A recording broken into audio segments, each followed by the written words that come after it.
পেয়েছি এই অন্তর্বর্তীকালীন সরকার জুলাই অভ্যুত্থানে 2000 শহীদের দায়িত্ব নেয় নাই। আজকে আমরা যে পরিস্থিতিতে আপনাদের সামনে এসে দাঁড়িয়েছি, এই পরিস্থিতি স্বাভাবিক পরিস্থিতি না।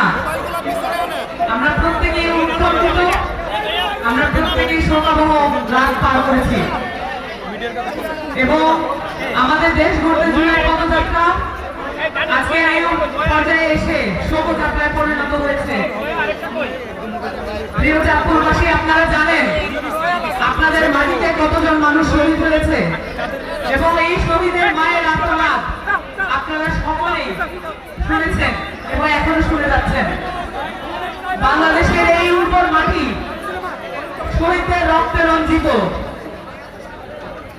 গত পরশুদিন মাইলস্টোন কলেজে যে শিশুরা নিহত হয়েছেন তারাও শহীদ মর্যাদা পাবেন বলে আশা করি। আল্লাহর কাছে ফরিয়াদ জানাই এই শিশুদেরকে যেন শহীদ মর্যাদা থেকে বঞ্চিত করা না হয়।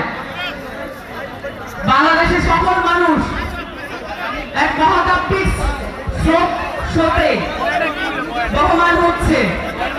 এই শোক স্রোত খুব কম সময় চলে যাবার নয়, কারণ আমরা যখন দেখি আমাদের সেনাবাহিনী এবং বিমান বাহিনী অকার্যকর ভূমিকা বিভিন্ন ক্ষেত্রে, তখন আমাদের মনে প্রশ্ন জাগে এই বাহিনীকে আমাদেরকে নিজেদের করে গড়ে তুলতে হবে।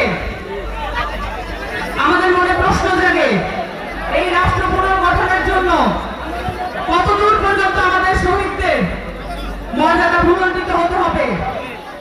আমরা দেখতে পেয়েছি এই অন্তর্বর্তীকালীন সরকার জুলাই অভ্যুত্থানে 2000 শহীদের দায়িত্ব নেয় নাই, তাদের পরিবারদের দায়িত্ব নেয় নাই।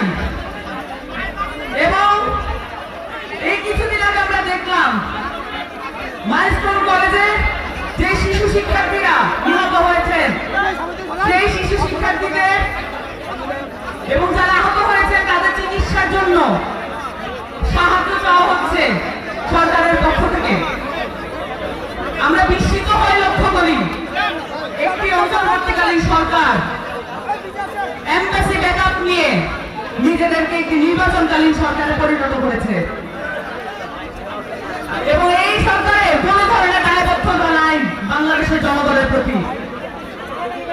আমাদের সরকার আমাদেরকেই গড়ে তুলতে হবে, আমাদের রাষ্ট্র আমাদেরকেই গড়ে তুলতে হবে, আমাদের শহীদদের মর্যাদা আমাদেরকেই রক্ষা করতে হবে। বাংলাদেশ রাষ্ট্রের, বাংলাদেশের প্রত্যেকটি ইঞ্চি মাটি শহীদের রক্তে রঞ্জিত, এটা যেন আমরা ভুলে না যাই। এই সব যেন শক্তিতে রূপান্তরিত হয়, এই চেষ্টা আমাদেরকে চালিয়ে যেতে হবে এবং কোন ধরনের এমবাসি ব্যাকআপের সরকার এটা আমাদেরকে কিছু ফিরে রাখতে পারবে না। আমাদের সরকার আমাদেরকে পুনর্নির্মাণ করতে হবে এবং আমাদেরকে এই রাষ্ট্র পুনর্গঠন করতে হবে।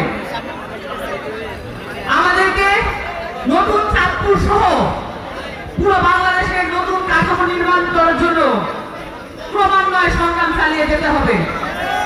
আপনাদের কাছ থেকে এই প্রতিজ্ঞা নেওয়ার ছিল, তাই শত বাধা উপেক্ষা করেও আপনাদের সামনে উপস্থিত হয়েছি। আপনারা আশা করি আমাদের যে সংগ্রাম আছে সেই সংগ্রামে আপনারাও একাত্ম বোধ করবেন এবং আপনারাও আমাদের সাথে থাকবেন। সকলকে ধন্যবাদ।